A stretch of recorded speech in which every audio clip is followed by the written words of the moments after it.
Assalamualaikum warahmatullahi wabarakatuh. Saya Tisa Setioputri dari kelas PAI 4A akan mempresentasikan mata kuliah Ilmu Jiwa Belajar. Di sini saya akan mempresentasikan materi tentang teori sibernetik. Apa sih yang dimaksud dengan teori sibernetik itu? Di sini dijelaskan yaitu pendapat UNU tentang teori sibernetik. Teori sibernetik adalah yang paling baru dari semua teori belajar yang telah dikenal. Teori ini berkembang sejalan dengan perkembangan ilmu informasi. Yang selanjutnya, menurut teori ini sendiri adalah belajar adalah pengolahan informasi. Yang dimaksud pengolahan informasi di sini apa? Yaitu kita buka selanjutnya. Pengertian belajar menurut teori sibernetik. Di teori ini, belajar menurut teori sibernetik adalah pengolahan informasi, yaitu pengolahan informasi yang bagaimana?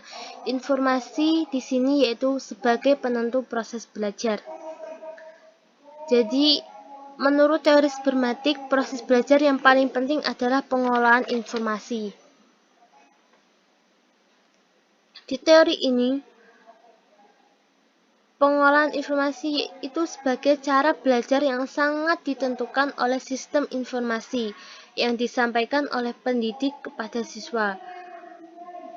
Atau dibilang yaitu dari guru kepada muridnya. Dalam upaya menjelaskan bagaimana suatu informasi atau pesan dalam pembelajaran, bukan pemahaman proses informasi untuk pesan itu diterima atau tidaknya. Jadi ditarik kesimpulan, teori belajar sibernetik merupakan perkembangan dari teori belajar kognitif, yaitu berlangsung sebagai proses internal yang tidak dapat diamati secara langsung dan terjadi perubahan kemampuan yang digunakan pada situasi tertentu. Itu definisinya. Selanjutnya yaitu ada beberapa tokoh yang berpendapat tentang teori sibernetik. Yang salah satunya yaitu menurut Gardner. Teori belajar menurut Gardner yaitu suatu proses belajar adalah proses internal yang tidak dapat diamati secara langsung dan merupakan kemampuan yang terkait pada situasi tertentu. Pembelajaran menurut Gardner di sini yaitu proses penerimaan informasi,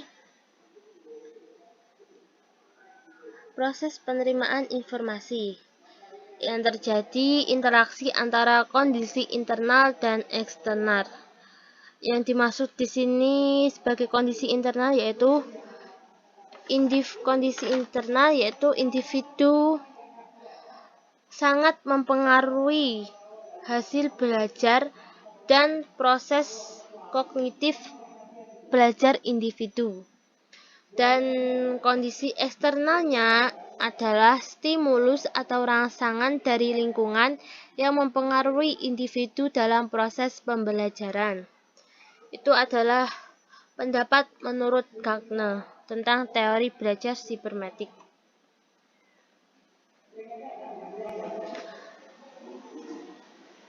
Selanjutnya, komponen proses informasi. Didasarkan pada perbedaan fungsi, kapasitas, bentuk informasi, dan proses terjadinya lupa, terdapat 3 komponen proses informasi. Yang pertama, sensory receptor atau disingkat dengan SR. Adalah sel tempat pertama kali informasi diterima dari luar sebagai rangsangan. Yaitu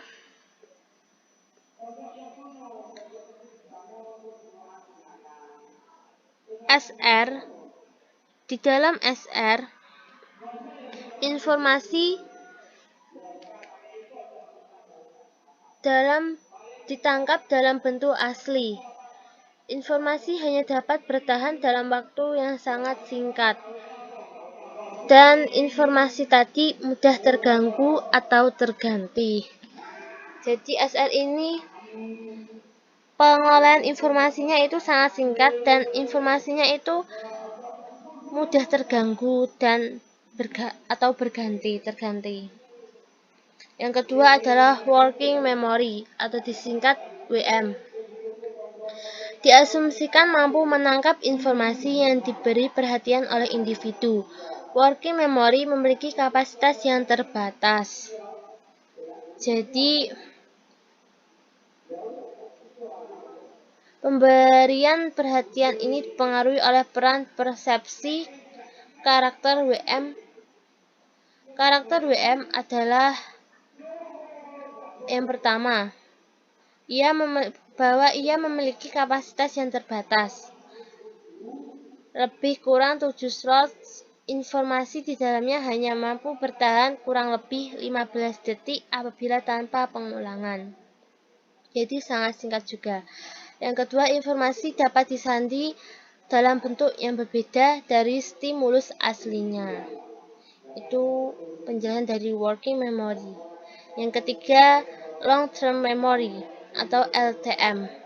Diasumsikan berisi semua pengetahuan yang telah dimiliki individu yang pada saat ini hendak diingat, ia akan keluar kemudian ia memiliki kapasitas yang tidak terbatas. Yang selanjutnya yaitu 8 tahap proses pembelajaran menurut Gagne. Ada 8 proses pembelajaran menurut Gagne. Yang pertama yaitu motivasi, yang kedua pemahaman, yang ketiga pemerolehan, 4 penyimpanan, dan 5 ingatan kembali, dan 6 generalisasi, yang ketujuh perlakuan, dan yang terakhir ke-8 yaitu umpan balik. 8 ini adalah tahap proses pembelajaran menurut Gagne. Dan selanjutnya yaitu teori belajar menurut Pass and Shot. Menurut Pass and Shot ada 2 macam cara berpikir, yaitu yang pertama, cara berpikir serialis. Yang kedua, cara berpikir menyeluruh atau Wallace. Yang pertama, cara berpikir serialis adalah cara berpikir yang sistematis, linier, dan konvergen atau mirip dengan cara berpikir algoritmik.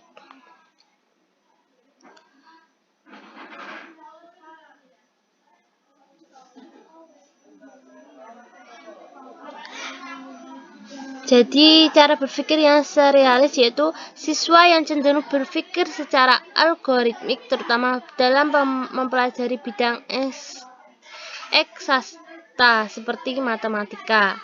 Yaitu cara berpikir serialis, yaitu berpikir yang secara algoritmik. Contohnya itu ya matematika.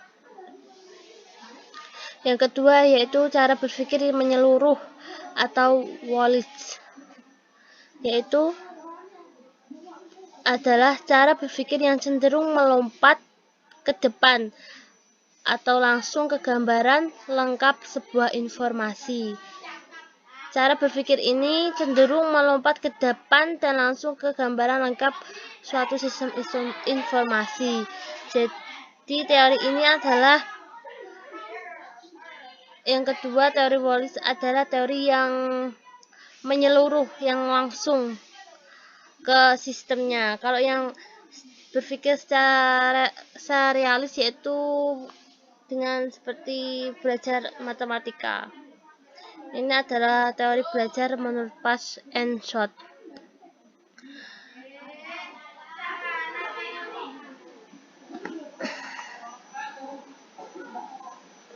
Yang selanjutnya yaitu teori belajar menurut Landa.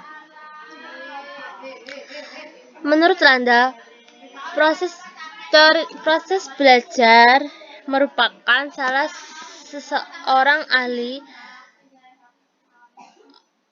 Landa merupakan salah seorang ahli psikologi yang keberhasilan sibermetik. Menurut Landa, ada dua macam proses berpikir. Yang pertama secara algoritmik dan yang kedua secara heuristik.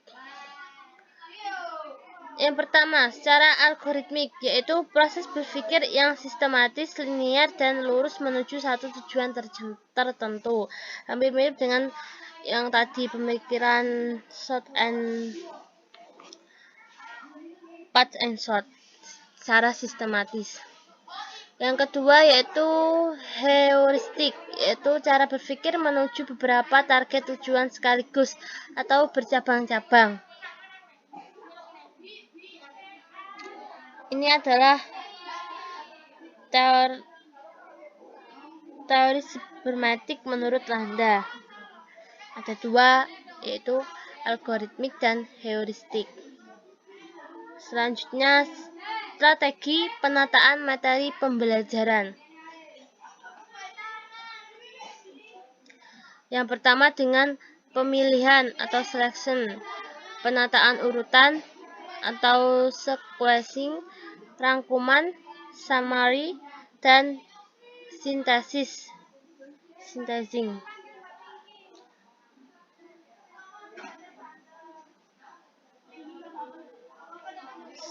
Ini strateginya, yaitu ada 4.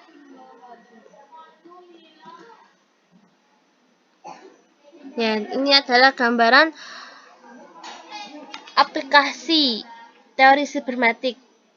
Ini secara learning atau sendiri, dan yang ini adalah secara berkelompok, comparative learning. Ini belajar berkelompok sehingga mempermudah kita untuk menyelesaikan suatu masalah atau informasi. Yang selanjutnya yaitu teori aplikasi teori sibermetik dalam pembelajaran. Di dalam teori sibermetik terdapat aplikasinya, yaitu 1. Menentukan tujuan pembelajaran. Yang kedua, menentukan materi pembelajaran. Yang ketiga yaitu mengkaji sistem informasi yang di materi pembelajaran. Yang keempat adalah menentukan pendekatan belajar sesuai sistem informasi. Yang kelima yaitu menyusun materi pembelajaran. Yang keenam, menyajikan materi dan membimbing siswa.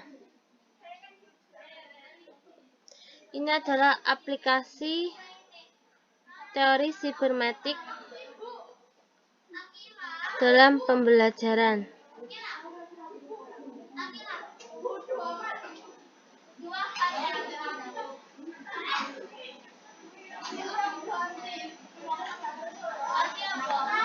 Yang menentukan tujuan-tujuan pembelajaran. Setiap pembelajaran memiliki tujuan. Ini adalah konsep pertama dalam aplikasi teori sibermetik, yaitu dalam teori belajar sibermetik. Itu tujuannya ditentukan dulu. Yang kedua, menentukan materi pembelajaran. Setelah kita menentukan tujuan, kita harus menentukan materi apa yang akan kita bahas. Dalam teori sibermetik harus menentukan materi dulu. Dan setelah tujuannya, kita menentukan materi. Yang ketiga, mengkaji sistem informasi yang di materi pembelajaran. Di sini adalah mengkaji sistem informasi yang terkandung dalam materi pembelajarannya. Jadi, dalam materi tersebut, apa yang kita dapat dalam materi tersebut? Kita mengkajinya. Dan selanjutnya, menentukan pendekatan belajar sesuai pendekatan belajar sesuai sistem informasi. Ini terdapat dalam pendapatnya Landa, yaitu algoritmik atau heuristik. Menentukan pendekatan belajar sesuai sistem informasi. Kita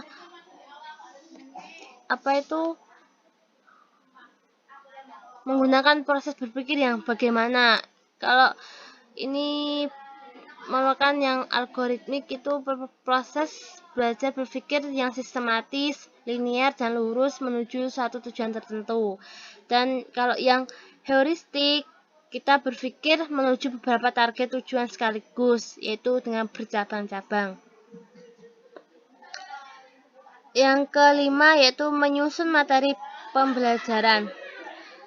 Menyusun materi pembelajaran dalam urutan yang sesuai dengan sistem informasinya.